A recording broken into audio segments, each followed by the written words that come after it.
Good morning from Panhandle Outdoors with Winston Chester. Panhandle Outdoors, your source for fishing, hunting, and information for folks who enjoy the great outdoors.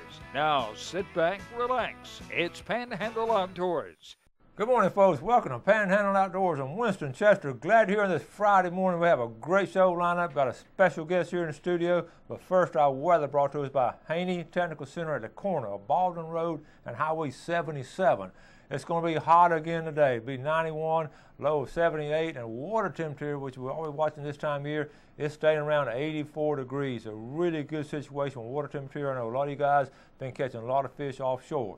Now let's take a look at our river readings. Again, on the freshwater side, we talked about the river is right. The big river is now at 5.5, and I can promise you this weekend there's going to be some brim and shell cracker coming out of Willis Landing, Douglas Landing, Howard's Creek, and all up and down the river. So y'all enjoy it. Over on our sister river, the Choctahatchee River, they're going to be catching Black Creek and all over that area. It's reading this morning at a 7.2. It's going to have a little bit of a drop to it Saturday and Sunday, but it's going to be in great shape. I'll take a look at our tide chart brought to us by Kent Forest Lawn Funeral Home and Cemetery. And their motto is "When Caring Counts." They're located right here on 23rd Street. Good folks over there. I know a lot of them, and they really take care of you. Now, looking at today's tides, we have strong tides coming in. If you look on your screen there, we're looking at a high tide at 10:22 a.m. and a low tide at 9:04. And you can see that's about a 2-foot range. Really good tides coming in. We talked about this yesterday, okay? Our marine forecast now will be coming out of northwest at about 5 to 10 today. We always like to talk about talk on Sea Quarters Marina. We'd like to get information down way on our eastern end of our viewing area down in Carabel, Pearl, or the Panhandle, and in Franklin County. Good morning, Chuck. Good morning, Winston. Good to hear from you. Well, it's great to talk to you. And listen, just give us a brief report of what's going on down on at Sea Quarters Marina down there. Well, Winston, right now we're in our summertime rain pattern, so it's just going to rain for a little while, and then you can get out and go fishing. But the inshore bite's been good. We've got plenty of pilchards and menhadens working behind the islands, redfish on gold spoons, sea trout on shrimp and pilchards under popping corks. Okay. Water's looking real good on offshore. The grouper bite has been good. Of course, you can't catch, but you can catch gags in the state waters. But come July the 1st, you can catch red grouper and gag grouper offshore, and all of the snappers, with the exception of the red snapper. Okay, so I know your boats have been a lot of people have been down there. Y'all been having some good catches, haven't you? Yes, sir. Our charter captains out of Sea Quarters have been doing extremely well. All of their clients are coming in with big smiles on their face, and a box full of fish. So the fishing in Carabel right now is excellent. All right, well, that's a great report. Now you tell Miller that we're going to be down there pretty soon and check on him. We look forward to seeing you. All right, Chuck. Thank you so much. Thank you. All right, that's Chuck from Sea Quarters Marina, one of the big sponsors down there in the eastern end viewing area out of Carabel. We're going to take our break and be right back with our special guest. All right, welcome back, and welcome to our special guest, Lieutenant Michael Clausen. Yes, thank you for having me on your show. Welcome to the show. U.S. Coast Guard, and we like to have them on every now and then and sort of keep us straight, and so we head in the right direction. But I always tell Michael I wanted him to tell us a little bit about his background. I always like to give people background so you know where they're coming from and all. And lo and behold, he's a Florida boy. So where are you from? Originally, I was born and raised in Miami, Florida, but I went to high school in Gainesville, Florida. A lot of Central Florida fishing, a lot of South Florida fishing. I like to think I'm from all over Florida, really. Yeah, well, he's had a great experience on the water. I guess that's how you ended up on the Coast Guard. It is. I joined the Coast Guard because I love fishing, love being on the water. I'm a boater myself. I have an 18-foot boat, go a little inshore and offshore fishing when I can. Weather's good. That's great. Now, let me ask you, what's your favorite fishing? I like bottom fishing. I like taking a live bait, putting it on the bottom, and vary it a little bit, and chum a little bit and see what I can get. Not too much in the lures, but I understand the lure fishing's the way to go here, so that's what I'm told. You just don't have enough time to do it all up here, I can promise you. But just how long have you been up here? You just sort of just getting into this area? Yes, I took over the Marine Safety Detachment in Panama City. I've been here for 3 weeks, and wanted to come with you and talk about some outreach programs that we have, the Uninspected Passenger Vessel Program, specifically for fishing guides to inspect, voluntary program to inspect their boats before we go out there on the enforcement side and catch them and then have to terminate their voyage, which is never a good deal for anybody. Yeah, so this is a great idea. What they're willing to do is get, and it's voluntary. Yep, and voluntary. You know, and all the guys can just get everything inspected way ahead of time. Way ahead of time. And go through everything, and so that way, when you're out there with a client and you got that big old redfish on or tarpon, and of course I know y'all don't go on there and interrupt that, but I know y'all have to check them. So tell us more about this. So what we do is we're partnering with our voluntary organization, the U.S. Coast Guard Auxiliary. The uninspected passenger vessel is for charter fishing guides. Believe it or not, these vessels aren't inspected. They even go into parasail boats who carry less than 6 passengers. For the most part, anybody who carries less than 6 passengers required to have a Coast Guard license called a 6-passenger license, or they like to call it 6-packs, and they're not inspected by us. However, they do have to have certain regulations. There's a lot of confusion with that because they're not inspected by the Coast Guard, and there's a lot of misunderstandings when we come on board them and then we terminate their voyage. And no one's happy about that because no one really understands the regulations. Because of that, we set up this group effort with the Coast Guard Auxiliary who can turn a blind eye if you're not in compliance because they're volunteers, and help someone work to be in compliance. That way, when we stop them, it's not a big surprise. It's not. And then what they'll do is they'll actually get an inspection sticker if they meet all the requirements. And the inspection sticker, if we see it, we already know that they have gone through this program, and we'll just check a few spot check items and get off their boat versus doing a full exam. Was this right here on the screen now? Is this what we're talking about right here? That is the uninspected passenger vessel sticker. And once we see that on a charter boat or a fishing guide's boat, we'll see that. We'll check a few things, make sure they have their life jackets, the flares, and maybe their license on board, and then we would leave them alone. Versus someone we inspected who didn't have that, we'd have to do a full exam. Yeah, and to me, that's a win-win situation. It helps them immensely, helps you guys too, and I just don't see why everybody wouldn't jump on that. I wouldn't see. I would think it's a great program, and let's be honest. It'll keep us from keeping you from fishing. I mean, isn't that what you want to do when you're out in the water? So you can just examine the parking lot. You can do it in bad weather. You can set it up on an off day during the weekday when no one's chartering your boat versus we stop you in the middle of your fishing with a charter on board, interrupt your fishing, and you have unhappy Well, let me ask you this. Do they just call you to get inspected, or how do they get in touch with y'all? They do. They just call us. Okay. I'll give you a number on the break, or if you want, I can give it to you right now. It's on my business card. Okay. And you call it. Just say, I want to schedule an uninspected passenger vessel examination. We'll get all his name, info, have an auxiliarist call him, set up a date that's mutually beneficial to both parties. Okay. They'll go out there, tell them what they need, make sure they have it. And if they don't, they'll just write them a short requirement, say this is what you need to come in compliance. If they don't like the inspection, they don't want to go through with it, that's fine. And there's no penalty for that. But if they want to and they get the sticker, then like I said, then we as a Coast Guard will honor sticker and only check a few spot check items versus do a full exam. I've always wondered this, Michael. What's the when you inspect in general? What's the most common infraction that the general boaters would have? I mean, usually what do y'all see probably? Well, there's a common boater and then there's a fishing guide. The fishing guides have licenses. Yeah. More times than not, when we stop fishing guides, they don't have the original license on board, or they forgot at the house, and then they're required to be into a drug program. Yeah. Because they have a license and they take passengers out, required to be in a random drug testing program, and then have the proof that they're enrolled. So far, I've done 8 exams, pulling as an active duty, pulling them over, not the voluntary, and everybody out of the 8 have failed to have their be enrolled into a drug consortium, showing that they have to have random drug testing. Okay. This isn't just for salt water. I mean, we're going to start going with FWC and smaller entities, and we're going to start hitting freshwater lakes, creeks, all that. And these fishing guides who are fishing for smaller fish, even bass, if it's connected to a navigable waterway, required to have a license. Required if they're taking pay. It's a shame that we've got to that point in our society, but it's there, and we've got to take care of our public. Let's take this quick break, and we'll be right back.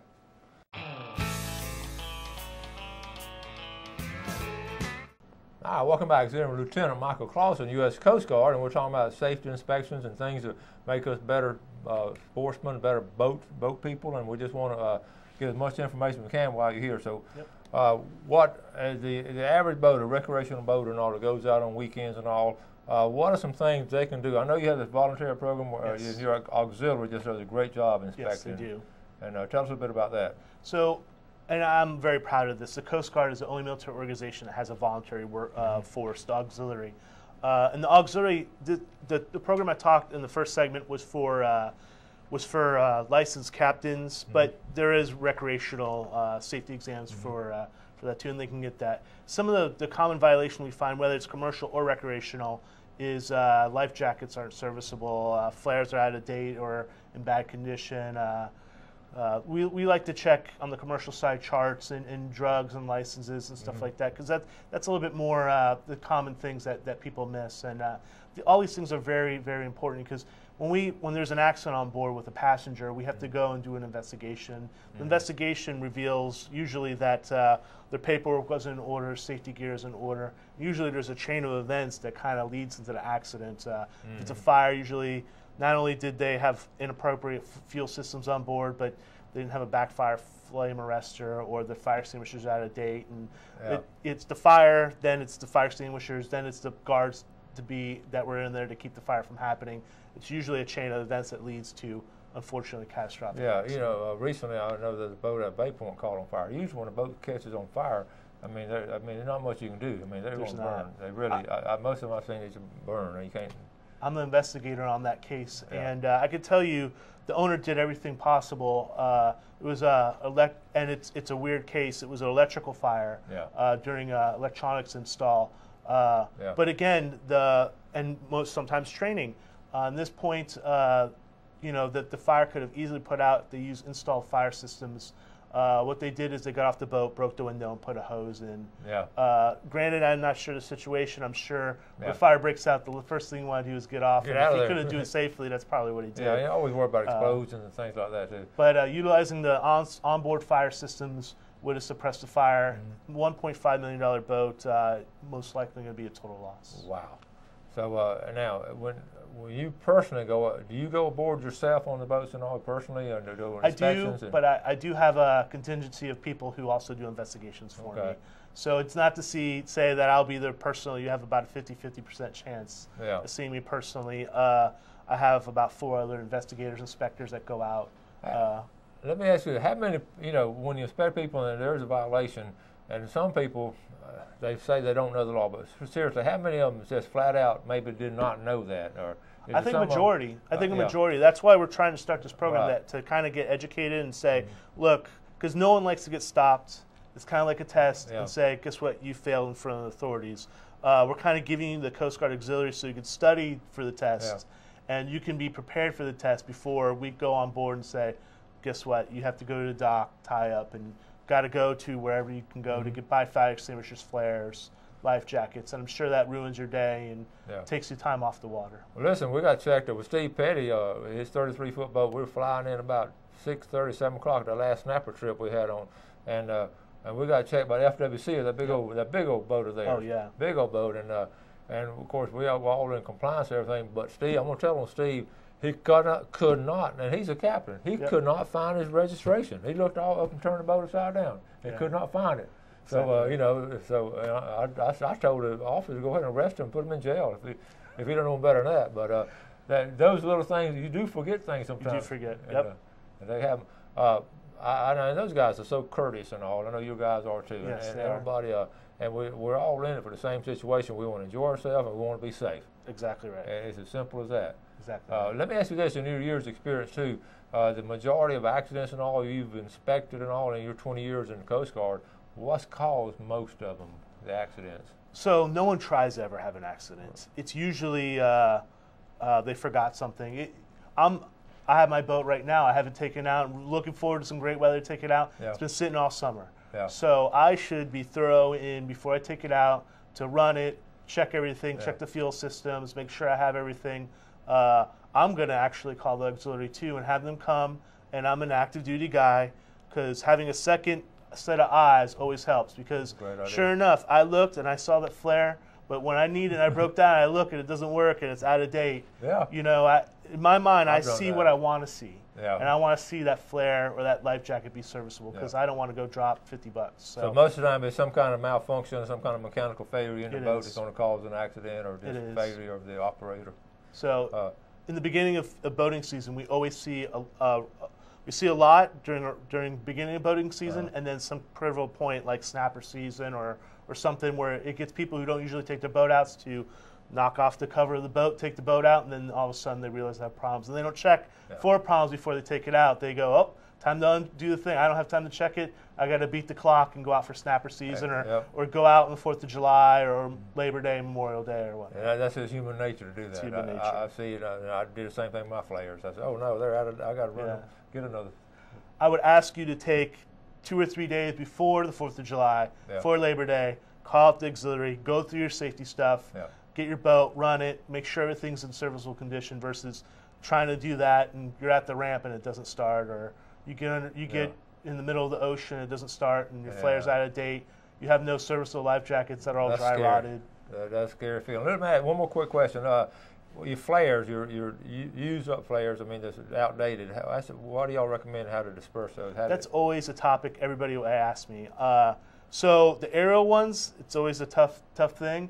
The ones that are smoke or handheld, I say go in your driveway and use them as training. Okay. Light them off, make sure they work. I want to do that. Yeah, I want to do that, especially to show the kids and all that kind of stuff. Yeah, exactly right. But I didn't want the people come and try to rescue me out of my driveway. That's not happening. No, not in your driveway. We don't want to keep everybody happy, don't we?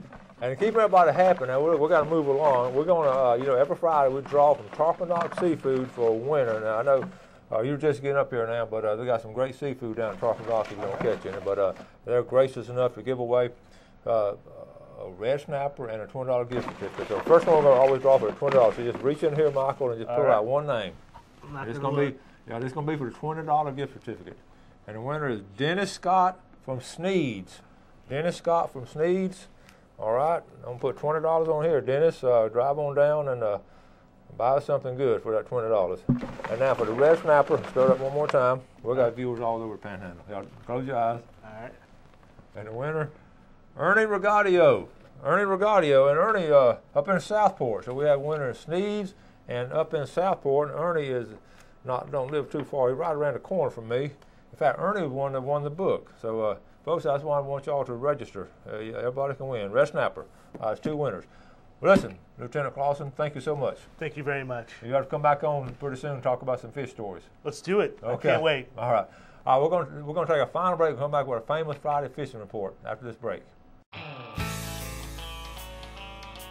Welcome back into the famous Friday fishing forecast brought to us by Tarpon Rock Seafood. I'm going to start off with a picture here just depicts the red snapper.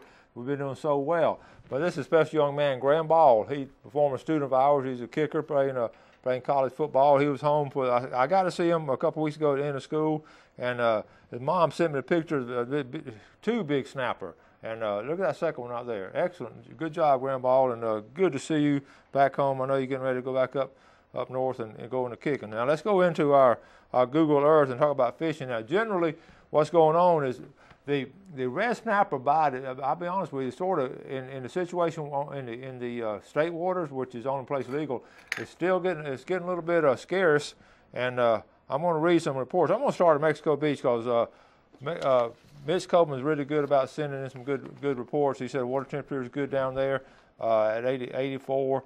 And he said the same thing. The snapper bite's getting a little scarce, but good amberjack off the buoy line and some good fishing there. Also the chicken dolphin, and you'll see in Monday's show next week, you're going to see some really good fishing, and you're going to see us catching some of those little dolphin and all. Okay. So also now, Mitch said the surf fishing also slowed down. Carabel, just got that report from Carabel. You saw what they were talking about. Really good offshore fishing, good inshore fishing, and I asked him your location. I'm going to show you. He said back behind Dog Island. Okay, here's Carabel here. Back behind Dog Island, they're catching some good redfish right in this area, right in here, and then on the east end of St. George Island. Usually on these backside, these coves here, if you can get the boat, also you can wade out and fish the backsides here. He said the river, Chuck was telling us, the river's been slow fishing, so the best bite's been on the backside right up in here. And then over here by Lanark Village, out from Lanark Village, a tarpon fisherman. I mentioned that before. Tarpon fishing has been really good. That's one of the hottest things too, tarpon fishing. If you want to do some good tarpon fishing offshore, right around Indian Pass is really good. Right out in here is good tarpon fishing. Right out here is good tarpon fishing. I know a lot of us don't do it recreational, but it's actually a good thing to do. I want to talk a little bit about scallops. I know season's going to open tomorrow, and I really haven't talked about it much because, yeah, but I do. In fact, I brought my scallop shells, and the funny story, y'all hear, I had them in the car, and my wife got in my vehicle the other day, and they were bouncing around. She thought there was a rattlesnake in there, but she was scared. But scallop, I'm going to show you basically where to go. I haven't been yet, of course, and this coming weekend. Let's go on in here. In general, let's look at where they're going to be in general, and we'll give it a minute to focus. But basically, it's going to start Saturday. If you get a chance to get up in there, you can go out by kayak.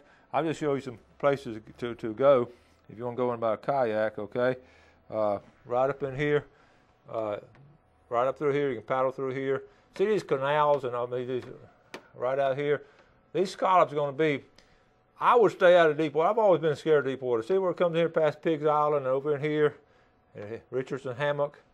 Scallops are going to be up here in shallow water, be a little bit on the edge of the canals. But the biggest shark I've ever seen has been right in here. It's come up in this channel here, and he was right here. And he was a tiger shark about 12 foot long. I've always been scared of sharks in those channels. So just take a word to the wise there. And but your best bet, of course, always be around. You always center things around Black's Island. The last couple of years, and we haven't got a report yet from the folks at Florida Wildlife Research Institute. They have not finished with their facts and figures. But usually, this area right in here has been good. Conch Island's been good over the years. And then down this area right in here. There's some in this area here, not near as many. North of Black Island. I'll tell you where a good spot was last year. I was sort of surprised from it. As you're coming out of Presnell's, they were getting right up in this area right in here. And this stretch of land right in here has been really good. So I'll just, when I go out, I'm just going to check. I don't know where I'm going to start. I'm just going to see which way the wind's blowing. But I'm going to check out all these areas right in here, okay? And in general, that's where everything's been, okay? Well, that's sort of taking me off my fishing. But let's go to fishing here in St. Andrews Bay. Redfish has done well. Mark Coward has some pictures this week of some nice redfish. The snapper bite, like I said, is slowed offshore. The king bite is the biggest thing, okay? Got to wrap it up. Go online and check this out. And thank you for watching Panhandle Outdoors this week. And you do something good for somebody today. Have a great weekend, and God bless. Thanks for joining us for Panhandle Outdoors with Winston Chester. Panhandle Outdoors features hunting, fishing, and other activities and information to help you enjoy the great outdoors. Join us next time for Panhandle Outdoors.